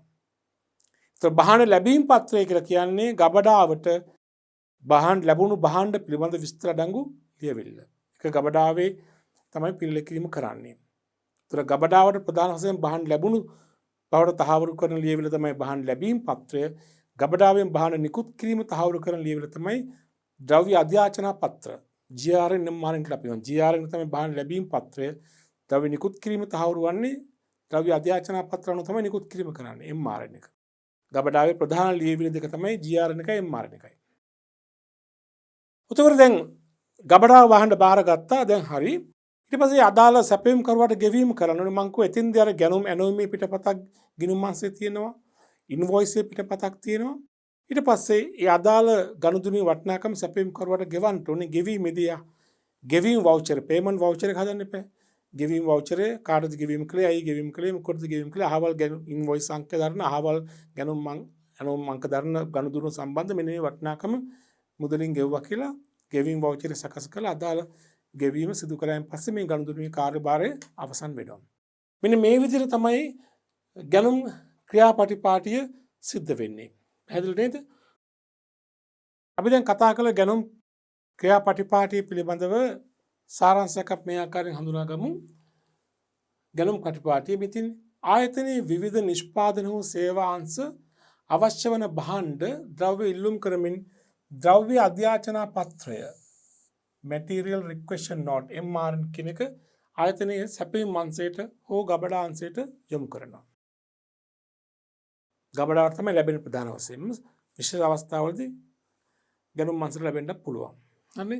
ඉතින් තමයි ද්‍රව්‍ය අවශ්‍යතාවය සම්පූර්ණ කරන්න කියලා එන ලියවිලි ද්‍රව්‍ය අධ්‍යාචන පත්‍රය නේද? ඊළඟ සැපයීම් අංශය නැත්නම් ගැනුම් අංශයේ ගබඩාවේ ප්‍රමාණවත් භාණ්ඩ තිබේදයි විමසීම. මේ ද්‍රව්‍ය අධ්‍යාචන පත්‍රයේ ගබඩාවට කෙලින්ම ලැබුණා නම් ආයි විමසන අවශ්‍යතාවයක් නැහැ. නමුත් මම කොයි ක්‍රම දෙකකට ගෙන්න පුළුවන් කියලා. ගැනුම් අංශයේ හරහා ද්‍රව්‍ය අධ්‍යාචන පත්‍රයේ ගබඩාවට ආවනම් ඉතින් මේ ගබඩා අංශයෙන් විමසීමක් කරනවා ගැනුම් අංශයේ මේ ද්‍රව්‍ය ගබඩාවේ තිබෙනවද? මේ ඉල්ලුම් කර තිබෙන ද්‍රව්‍ය තිබෙනවද? ගබඩා අංශය විසින් සැපයීම් අංශයට පාසඳාන් පිළිතුරු සපයනවා. එක භාණ්ඩ ප්‍රමාණවත්ව ඇත. එහෙනම් මිලදී ගැනීමක් අවශ්‍ය නැහැ. අර ගබඩාවට ලැබුණු ද්‍රව්‍ය අධ්‍යාචන පත්‍රයේ භාණ්ඩ ගබඩාවේ තිබෙනවා නම් භාණ්ඩ තිබේ කියලා සඳහන් කරලා නිකුත් කිරීම කරන්නට ඕනේ. භාණ්ඩ ප්‍රමාණවත් පරිදි නැත්නම් මිලදී ගැනීමට අවශ්‍ය භාණ්ඩ ප්‍රමාණය මිලදී ගන්නා ලෙස මොකද යවන්නේ? ගැනුම් අධ්‍යාචන පත්‍රයක් යවනවා කාටද? ගැනුම් අංශය නැත්නම් සැපයීම් අංශයට. කවුද යවන්නේ? ගබඩාව. ගැනුම් අධ්‍යාචන පත්‍රය යොමු කරන්නේ කවුද? ගබඩාව කාටද? ගැනුම් අංශයට. මොකක්ද එකකින් කරන ඉල්ලීම? මේ භාණ්ඩ මිලදී ගන්නා ලෙස කරන ඉල්ලීම නේද? හරි. ඊළඟට ගැනුම් පරිපාටිය ආරම්භ වන්නේ ද්‍රව්‍ය මිලට ගැනීමේ සඳහා ගැනුම් අධ්‍යාචන පත්‍රයක් ගැනුම් අංශය වෙත ලැබීමෙන් පසුවයි. මම කියවනේ. ඊළඟ ද්‍රව්‍ය මිලදී ගන්නා ලෙස කරන විධිමත් ඉල්ලීම ගැනුම් අධ්‍යාචන පත්‍රය කියලා මම සඳහන් කළා. ගැනුම් අධ්‍යාචන පත්‍රය සාමාන්‍යයෙන් සකස් කර වන්නේ ගබඩා අංශයයි. ඒත් විශේෂ අවස්ථාවලදී විශේෂ අයිතීන් සම්බන්ධයෙන් වෙනත් අංශ විසින් ගැනුම් අධ්‍යාචන පත්‍රයක් එවන්න පුළුවන්. නේද? හරි. ඊළඟට මම ඊට පස්සේ තමයි මම කිව්වේ ගැනුම් කළමනාකරුවේ කාර්යභාරය පටන් ගන්න ඊට පස්සේ තමයි ඒ අනුව ගැනුම් කළමනාකරුවා කරන්න ඕනේ මේ භාණ්ඩ සැපයීම සඳහා සැපයීම් කරුවන්ගේ මිල ගණන් විමසීමක් කරන්නට ඕනේ. සුදුසු සැපයීම් කරුවෙකු තෝරා ගන්නට ඕනේ. ඒ තෝරාගත් සැපයීම් කරුවාට ගැනුම් ඇනෝම යවන්නට ඕනේ. ඊළඟ සැපයීම් කරුවාගේ භාණ්ඩ සැපයන භාණ්ඩ ගැනුම් කරුවට ලැබෙන සලස්වන්න ඕනේ. ඉතින්දි බාර දීමේ තුන්ඩුවක් පිළිල කරනවා. ඊට අමතරව ඉන්වොයිසස් එවන්නට ඕනේ. ඊට පස්සේ භාණ්ඩ බාර ගැනීම අංශයේ භාණ්ඩ බාර ගන්න ඕනේ. එහෙම නැත්නම් ප්‍රතික්ෂේප කරන්නට ඕනේ. භාණ්ඩ බාරගත්තොත් ඒවා ගබඩාවට යොමු කරන්න ඕනේ. ගබඩාවේදී භාණ්ඩ ලැබීම් පත්‍රය හදන්න ඕනේ. GR එක නේද?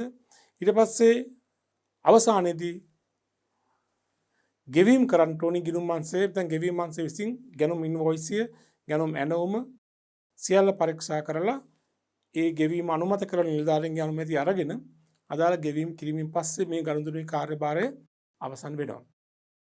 හොඳයි අපි දැන් ගැනුම් මිලට ගැනුම් පාලනයේදී භාවිතා වන ලියකියවිලි පිළිබඳ අධ්‍යයනයක් කළා. දැන් අපි ලියකියවිලි සම්බන්ධ ආකෘති අධ්‍යයනයක් අපි කරමු එකින් එක. මුලින්ම ද්‍රව්‍ය අධ්‍යාචන පත්‍රය. මම කිව්වා ද්‍රව්‍ය අධ්‍යාචන පත්‍රය කියලා කිව්වේ ද්‍රව්‍ය අවශ්‍ය කරන අංශය නිෂ්පාදන අංශය වෙන්න පුළුවන්, සේවා අංශය වෙන්න පුළුවන්. ද්‍රව්‍ය අවශ්‍ය කරන අංශය විසින් අවශ්‍ය ද්‍රව්‍ය ඉල්ලා ගබඩාව වෙත යොමු කරන ලියවිල තමයි ද්‍රව්‍ය අධ්‍යාචන පත්‍රය. දැන් මෙතින්දී ද්‍රව්‍ය අවශ්‍ය කරන අංශයේ ප්‍රධානියෙකු වගකීම් යුතු නිලධාරියෙකු බලයලත් නිලධාරියෙකු විසින් ද්‍රව්‍ය ඉල්ලීම කරන්න ඕනේ. හැම සේවකයෙකුම කරන්න පුළුවන් කමක් නැහැ. ඒ ද්‍රව්‍ය අධ්‍යාචන පත්‍රය පිළිල කිරීමට අවසරලත් නිලධාරීන් ඉන්නවා. ඒ නිලධාරීන් විසින් ද්‍රව්‍ය අධ්‍යාචන පත්‍රය සකස් කරලා ගබඩාව වෙත යොමු කරන්න ඕනේ. මෙතනදී ද්‍රව්‍ය අධ්‍යාචන පත්‍රයක මෙන්න මෙහෙම ස්වරූපයක් ගන්නවා. ද්‍රව්‍ය අධ්‍යාචන පත්‍රයේ දිනය තියෙනවා. අනුක්‍රමික අංකය තියෙනවා. ද්‍රව්‍ය සංකේත වර්ගය. දැන් ගබඩාවක ද්‍රව්‍ය හැම වෙලාවෙම සංකේත අංකයක් එක්ක යන්නේ. ඒතර ඒ තමන් භාවිතා කරන හැම ද්‍රව්‍යයක් සම්බන්ධව ද්‍රව්‍ය සංකේත අංකයක් තියෙනවා. ඒ අවශ්‍ය කරන ද්‍රව්‍ය සංකේත අංකය සඳහන් කරනවා. අවශ්‍ය ද්‍රව්‍ය පිළිබඳ විස්තර ද්‍රව්‍ය වර්ගය මොකක්ද කියන සඳහන් කරනවා. අවශ්‍ය ප්‍රමාණය කොයිතරම් ප්‍රමාණයක ද්‍රව්‍ය අවශ්‍යද ඊට පස්සේ නිකුත් කරන ප්‍රමාණය ඒගොල්ලෝ අපි ඉල්ලීම් කළාට තමාට ඉල්ලීම් කළ ප්‍රමාණය නොලැබෙන්න පුළුවන්. එඳා ගබඩාවත් ඒකට අවශ්‍ය කරන නිකුත් කරන ප්‍රමාණය මේ සඳහන් කරනවා. ඊළඟ පිරිවැය ගිණුම් කරන අංශය විසින් ඒ නිකුත් කරන ද්‍රව්‍ය මිල වටිනාකම වෙනත් කරුණු සඳහන් කිරීමක් කරනවා. තොර ද්‍රව්‍ය ඉල්ලුම් කළ නිලධාරීන්ගේ අස්සන අංශ ප්‍රධානියගේ අස්සන මේ පැත්තේ තියෙනවා. භාණ්ඩ බාර ගැනීම කරා ඒගේ අස්සන බාර දීමේ නිලධාරිය අස්සන මේ පැත්තේ තියෙනවා. මෙන්න මේ වගේ පත්‍රිකාවක් මේ වගේ තොරතුරු වලින් සැදුම්ලත් පත්‍රිකාවක් තමයි ද්‍රව්‍ය අධ්‍යාචන පත්‍රය කියලා කියන්නේ. MR එක Material Requisition Note කියලා කියන්නේ මේකට. මෙම ද්‍රව්‍ය අධ්‍යාචන පත්‍ර තමයි පදනම් කරගෙන තමයි ගබඩාවෙන් ද්‍රව්‍ය නිකුත් කිරීම කරන්නේ. ඒතර ගබඩාවට මේක වැදගත් වෙනවා. ද්‍රව්‍ය නිකුත් කළ බවට තිබෙන සාක්ෂිය ද්‍රව්‍ය නිකුත් කිරීමේදී භාවිතා කරන ලියවිල්ල වෙන්නේ ද්‍රව්‍ය අධ්‍යාචන පත්‍රය. පැහැදිලි නේද? හොඳයි. ඊළඟට අපි කතා කරලා තව ලියවිල්ලක් ගැනුම් අධ්‍යාචන පත්‍රය. ගැනුම් අධ්‍යාචන පත්‍රය කිව්වේ මොකක්ද? දැන් ද්‍රව්‍ය අධ්‍යාචන පත්‍ර ගබඩාවෙන් ගැනුම් මිලදී ගැනීම අංශයට ආවහම ඒ ද්‍රව්‍ය ගබඩාව විසින් පරීක්ෂා කළ බැලුවා මේ ඉල්ලා තිබෙන ද්‍රව්‍ය ගබඩාවේ නොතිබුණොත් ඒ ද්‍රව්‍ය මිලදී ගන්නා ලෙස ඉල්ලීමක් කරමින් ගබඩා අංශය විසින් මිලට ගැනීම අංශය වෙත ලියවිල්ලකින් යොමු කිරීමක් කරනවා. මෙතින්දී අවශ්‍ය කරන ද්‍රව්‍ය මිලට ගන්නා ලෙස ඉල්ලීම් කරමින් ගබඩා විසින් මිලට ගැනීම අංශය වෙත යොමු කරන ලියවිල්ල අපි කියන මොකද්ද? ගැනුම් අධ්‍යාචන පත්‍රය. ඒ ගැනුම් අධ්‍යාචන පත්‍රයකත් ස්වරූපයේ මෙන්න මේ ආකාරයෙන් තිබෙනවා. දිනේ අංකය අවශ්‍ය ද්‍රව්‍ය අවශ්‍ය කරන දිනය ප්‍රමාණය විස්තරය සංකේත අංකය අවශ්‍යතාවය මෙන්න මේ විදිහට අත්සන් කරලා මෙන්න මේ ද්‍රව්‍ය මේ කාලවලට පෙර මිලදී ගන්න කියලා ගබඩා විසින් මිලට ගැනීම අංශය වෙත යොමු කරන ලියවිල්ල තමයි ගැනුම් අධ්‍යාචන පත්‍රය. Purchase Requisition Note කියලා කියන්නේ PRN මේක right. හොඳයි. ඊට පස්සේ ඉතින් මං කිව්වා ගැනුම් කළමනාකරුවා විසින් ඒ අවශ්‍ය කරන භාණ්ඩ සැපයීම සඳහා සුදුසු සැපයීම් කරුවෙකු තෝරා ගැනීමෙන් අනතුරුව සැපයීම් කරුට යවනවා ගැනුම් ඇනවුමක් නේද? ගැනුම් ඇනවුමක් කියලා කිව්වේ මොකද්ද? ව්‍යාපාරයට අවශ්‍ය කරන භාණ්ඩ සපයන මෙන් ඉල්ලා ගැනුම් කළමනාකරු විසින් සැපයීම් කරු වෙත යවන ලියවිල්ල. ඒතර ගැනුම් ඇනවුමක හැඩතලය මෙන්න මෙහෙමයි. ගැනුම් ඇනවුම අංකයේ යොමු අංකයේ දිනය සැපයීම් කරුගේ නම ලිපිනේ සඳහන් කරලා අවශ්‍ය කරන භාණ්ඩ ප්‍රමාණය ඒව විස්තර ඒකක මිල වටිනාකම වෙනත් කරු දක්වලා මේ දක්වා ඇති කොන්දේසි වලට අනුකූලව ඒ සඳහන් අයිතම කරුණාකර සපයන්න කියලා සැපයීම් කොන්දේසි තුන ඒවත් දානවා. අහවල් දිනට කලින් මේ භාණ්ඩ ලැබෙන්න ඕනේ ආදි වශයෙන් අස්සන් කරලා ගැනුම් අංශය වෙනුවෙන් ගැනුම් කළමනාකරු අස්සන් කරලා මේක පිටපත් කිහිපයකින් සකස් කරනවා. ගැනුම් ඇනවුමේ පිටපත් කිහිපයක් තබා ගන්නවා. එකක් තමයි මුල් පිටපත යවනවා සැපයීම් කරුට. හරිද? තව පිටපතක් කරනවා ඉල්ලුම් අංශයේ පිටපත. ඒ කියන්නේ ගැනුම් විද්‍යාව ඉල්ලුම් කරන අංශයක්. එයාට යවනවා තව පිටපතක්. භාණ්ඩ බාර ගන්න අංශයට තව පිටපතක් යවනවා. මොකද ද්‍රව්‍ය භාණ්ඩ බාර ගන්නකොට පරීක්ෂා කර බලන්න ඇනවුම් කළ භාණ්ඩ මොනවද කියලා පරීක්ෂා කරලා බලන්න භාණ්ඩ බාර ගන්න අංශයට පිටපතක් යවනවා. ගිණුම් අංශය වෙන පිටපතක් යවනවා. මොකද ගිණුම් අංශයෙන් ගෙවීම් කරන්නේ accounts branch එකෙන් ගෙවීම් කරන්නේ. ඒ අනුව ඒ අංශයට පිටපතක් යවනවා ගෙවීම් කරනකොට පරීක්ෂා කිරීම සඳහා. ගැනුම් අංශයේ ලිපිගුණට වෙන පිටපතක් තියාගන්නවා. මේ ගැනුම් අංශයේ මේක හදන්නේ ගැනුම් අංශයේ ලිපිගුණට වෙන පිටපතක් තියාගන්නවා. මේ විදිහට පිටපත් කිහිපයකින් යුක්තව තමයි ගැනුම් ඇනවුම purchase order කියන එක හදන්නේ. හදලා යවන්නේ. පැහැදිලි නේද? හොඳයි. ඊට පස්සේ මම කිව්වා භාණ්ඩ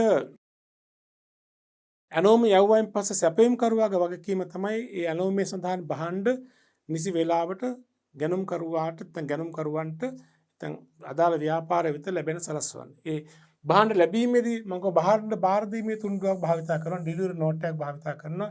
ඒකදී වෙන භාණ්ඩ බාරගත් බවට භාණ්ඩ සැපයීම කළ බවට සාක්ෂියක් එතන තියෙන්නේ. භාණ්ඩ භෞතික වශයෙන් ලැබුණා බාරගත්තා කියලා ගැනුම් අංශයේ අදාළ ගැනුම්කාර පාර්ශවයේ වගකීම් දරන නිලධාරියෙක් බොහෝ විට භාණ්ඩ බාර ගන්න අංශ නිලධාරියෙක් අත්සන් කරලා ඒ බාර දීමේ තුන්ඩුව දෙගොල්ලෝ පිටපත් තියා ගන්නවා. සැපයීම් කරු එකක් තියා ගන්නවා, ව්‍යාපාර එකක් තියා ගන්නවා නේද? ඊට පස්සේ ගැනුම් ඉන්වොයිස් එකක් එවනවා. ඒ භාණ්ඩ එක්කම හරි වෙනම හරි සැපයීම් කරු විසින් ව්‍යාපාරය වෙත ගැනුම් ඉන්වොයිස් එක එවනවා. ගැනුම් ඉන්වොයිස් එක මීට කලින් අපි කතා කරලා තියෙනවා මුල් පාඩම් වලදීත් නේද? ඊට පස්සේ භාණ්ඩ ලැබුණාන් පස්සේ භාණ්ඩ ප්‍රතික්ෂේප නොකර බාර ගන්නවා නම් ගබඩාවට ඒ භාණ්ඩ ලැබෙන්න ඕනි. ඉතින් ගබඩාව විසින් හදනවා මොකද්ද? ඒ ලැබුණු භාණ්ඩ පිළිබඳ විස්තරයක් හදනවා GRN පත්‍රය නැත්නම් භාණ්ඩ ලැබීම් පත්‍රය කියලා එකක් හදනවා නේද? ඒතර භාණ්ඩ ලැබීම් පත්‍රය මේ වගේ ලේඛනයක් ගබඩාවට ලැබුණු භාණ්ඩ පිළිබඳ විස්තර තමයි මේකේ තියෙන්නේ. භාණ්ඩ ප්‍රමාණය විස්තර ඒකක මිල වටිනාකම් මේ සියල්ල මේක සඳහන් වෙනවා.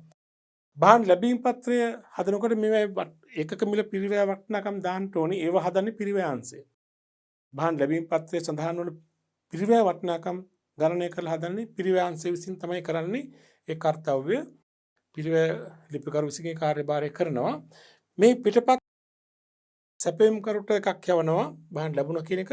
ගබඩා අංශයේ පිටපතක් තියා ගන්නවා. ගිණුම් අංශයේ පිටපතක් තියා ගන්නවා.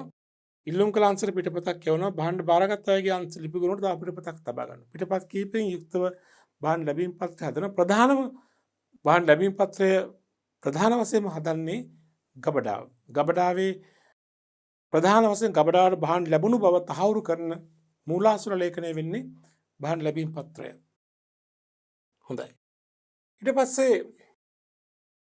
භාණ්ඩ ලැබීම් පත්‍රය ලැබුණාන් පස්සේ ඒ පිටපතකුත් ගිණුම් අංශයට ගියාන් පස්සේ දැන් ගිණුම් අංශයේ තියෙනවා ප්‍රධාන වශයෙන් මේ ගනුදෙනුට සම්බන්ධ ලියකියවිලි කිහිපයක්. එකක් තියෙනවා ගැනුම් ඇනවුමේ පිටපතක් තියෙනවා. ඉන්වොයිස් පිටපත තියෙනවා. ඒ කියන්නේ අපි භාණ්ඩ ඉල්ලීම් කළ පිටපත තියෙනවා. භාණ්ඩ ලැබුණු භාණ්ඩ ගැන විස්තර සඳහන් ඉන්වොයිස් පිටපත් තියෙනවා. භාණ්ඩ භෞතික ලැබුණු බවට ගබඩාව සාහවරු කරලා ලියවිලා තියෙන භාණ්ඩ ලැබීම් පත්‍රය තියෙනවා. මේ සියල්ල පරීක්ෂා කළ බලා අවසානයේ ගෙවීම් කරන්න ඕනේ. ඒ සඳහා හදනවා මොකද්ද? ගෙවීම් වවුචරය. ඔන්න ඔය ආකාරයට තමයි ළමයි මිලට ගැනුම් පාලනය කටයුතු සම්පූර්ණ වෙන්නේ. හොඳයි. එහෙනම් අපි දැන් ද්‍රව්‍ය පිරිවැය පාලනය නැත්නම් ද්‍රව්‍ය පාලනයේ ප්‍රධාන අවස්ථා තුනක් තියෙනවා. ඒ අවස්ථා තුනෙන් දැන් අපි පළවෙනි අවස්ථාව හඳුනා ගැනීම කළා. මොකද්ද? ද්‍රව්‍ය මිලට ගැනුම් පාලනය. පැහැදිලි නේද? අපි ඒ සම්බන්ධ පුංචි අභ්‍යාස කිහිපයක් කරලා ඉමු. අභ්‍යාස 1 ද්‍රව්‍ය පිරිවැය පාලනයේ වැදගත්කම් තුනක් සඳහන් කරන්න. ව්‍යාපාරිකයට ද්‍රව්‍ය පිරිවැය පාලනය වැදගත් වන්නේ ඇයි? අපි කතා කළ කරුණු කිහිපයක්ම ඉන් තුනක් අහනවා. මොකක්ද එකක් කියන්නේ? ඇයි ව්‍යාපාරයක් ද්‍රව්‍ය පාලනය කරන්න ඕනේ? එකක් තමයි ව්‍යාපාරයේ කාරක ප්‍රාග්ධනය අනවශ්‍ය පරිදි තොග සඳහා රඳවා නොතැබීමට වග බලා ගැනීමට. තව නිෂ්පාදන කටයුතු අඛණ්ඩව කරගෙන යාමට බාධාවකින් තොරව ද්‍රව්‍ය ලබා ගැනීමට ද්‍රව්‍ය පාලනය නිසියාකාරව කරන්න ඕනේ. තව තොග සම්බන්ධයෙන් ඇතිවන පිරිවැය තොග පිරිවැය අවම කර ගැනීමට ද්‍රව්‍ය පිරිවැය පාලනයක් කරන්න ඕනේ.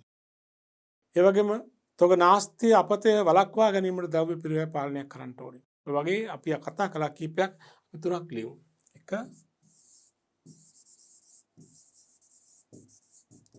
කාරක ප්‍රාග්ධනය තොග සඳහා අනවශ්‍ය ලෙස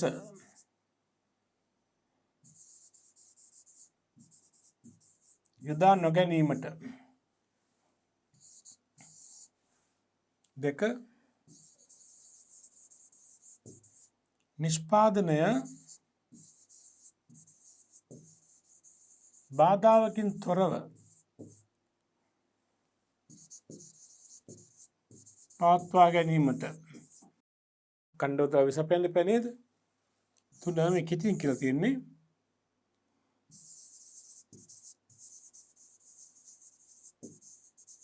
තොග සම්බන්ධ වියදම් අවම කර ගැනීමට. හරි. පස්සේ යන දෙක ද්‍රව්‍ය පිරිවැය පාලනයේ ප්‍රධානම කාර්යය මොනවද? ද්‍රව්‍ය පිරිවැය පාලනයේ ප්‍රධානම අවස්ථා තුනක් තියෙනවා නේ. මොකක්ද? එක ද්‍රව්‍ය මිලට ගැනුම් පාලනය.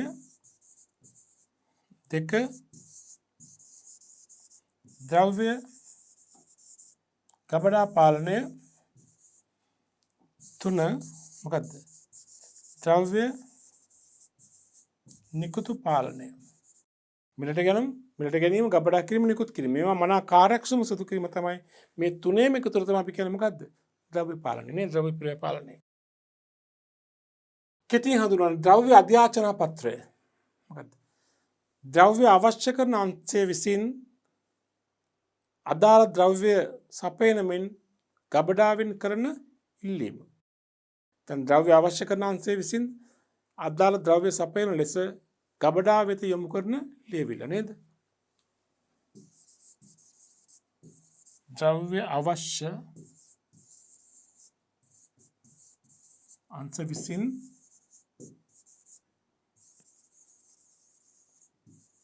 අවශ්‍ය ද්‍රව්‍ය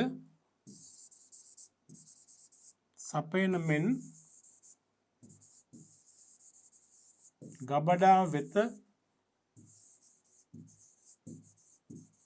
යොමු කරන ලියවිල්ල. ගැනුම් අධ්‍යාචන පත්‍රය. ඒක මොකද්ද? අවශ්‍ය ද්‍රව්‍ය මිලදී ගන්නා ලෙස ඉල්ලමින් ගැනුම් අංශය වෙත ගබඩා විසින් ගැනුම් අංශය වෙත යොමු කරන ලියවිල්ල නේද? අවශ්‍ය ද්‍රව්‍ය මිලදී ගන්නා ලෙස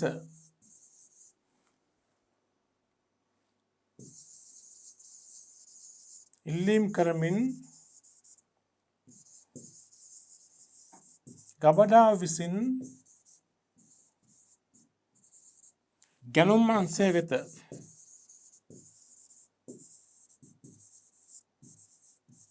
යොමු කරන ලියවිල්ල. හොඳට බලන්න කවුද මේ ලියවිල්ල හදන්නේ, යොමු කරන්නේ කාටද, කවුද පිළිල කරන්නේ කියන එක හරි වැදගත් වෙනවා. ඒ ගැනුම් අධ්‍යාචන පත්‍රය. ඊළඟට ගැනුම් ඇනවුම. මොකද ගැනුම් ඇනවුම කවුද හදන්නේ, කාටද යවන්නේ? ගැනුම් අංශ ගැනුම් කළමනාකරු කාටද යවන්නේ? සැපයුම් කරනවා. මොකද්ද? අවශ්‍ය ද්‍රව්‍ය සපයන මෙන් ඉල්ලමින් ගැනුම් කළමනාකරු විසින් ගැනුම් අංශය විසින් සැපයුම් කරුවාගේ වෙත කරන ඉල්ලීම නේද? අවශ්‍ය ද්‍රව්‍ය සපයන මෙන් ගැනුම් අංශය විසින්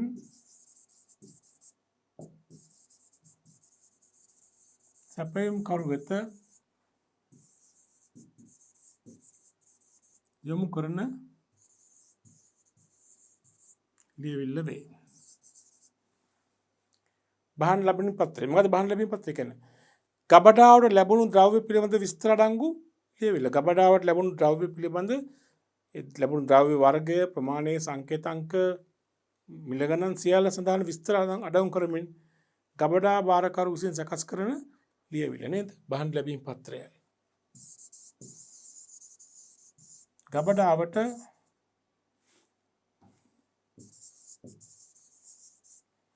ලැබුණු ද්‍රව්‍ය පිළිබඳ විස්තර ඇතුළත් ලියවිල්ල වේ. බහන් ලැබීම් පත්‍රය. නේද?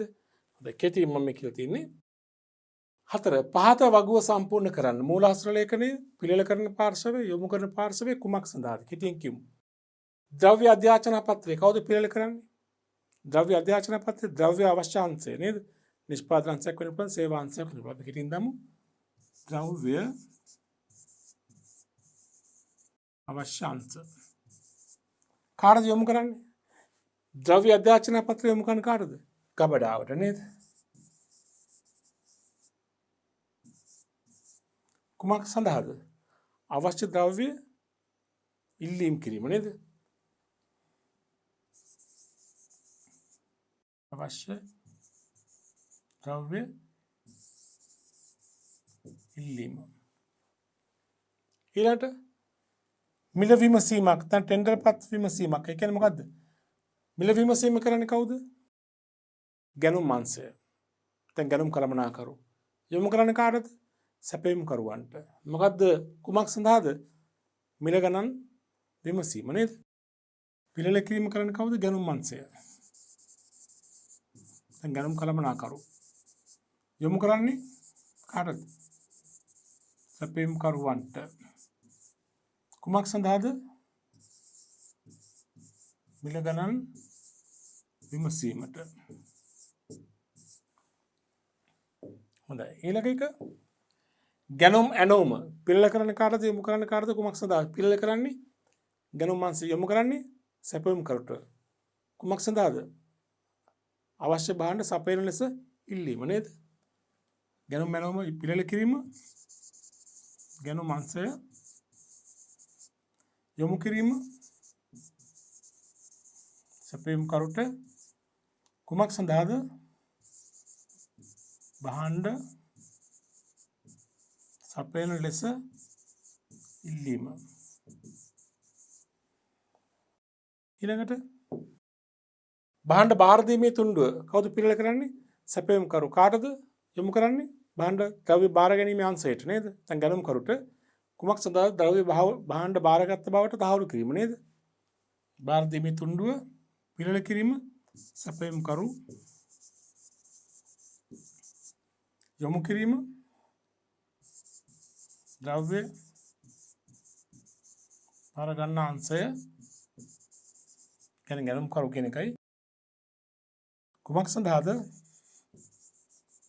භාණ්ඩ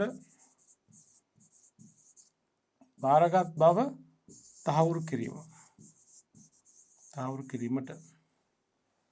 භාණ්ඩ බාරගත් බව තහවුරු කිරීමට නේද? ඉන්වොයිසය. ඉන්වොයිසය හදන්නේ කවුද? සැපයීම් කරු. යොමු කිරීම කාටද? ගැනුම් කරුට. දැන් ගැනුම් කරුට දැන් ගැනුම් දෙපාර්තමේන්තුවට දැන් භාණ්ඩ මිලදී ගැනීම අංශයට නේද? කුමක් සඳහාද? සපයන ලද භාණ්ඩ පිළිබඳ විස්තර දැන්වීම. සපයන ලද භාණ්ඩ පිළිබඳ සම්පූර්ණ විස්තර. භාණ්ඩ සපයන භාණ්ඩ වර්ගය, ප්‍රමාණය, මිල ගණන්, විලඳ වට්ටම් සියල්ල සඳහන් වෙනවා නේද? හොඳයි. අපි එමුනම් ඔය කතා බහ කළේ ද්‍රව්‍ය පිරිවැය පාලනයේ පළවෙනි අවස්ථාව වන ද්‍රව්‍ය මිලට ගැනුම් පාලනය හා සම්බන්ධ කරුණු. අපි ඊළඟ පාඩම් ඒකකයේ තුලින් කතා කරමු ද්‍රව්‍ය ගබඩා කිරීම පාලනයේ පිළිවෙත් සහ ද්‍රව්‍ය නිකුත් කිරීම පාලනයේ පිළිවෙත්.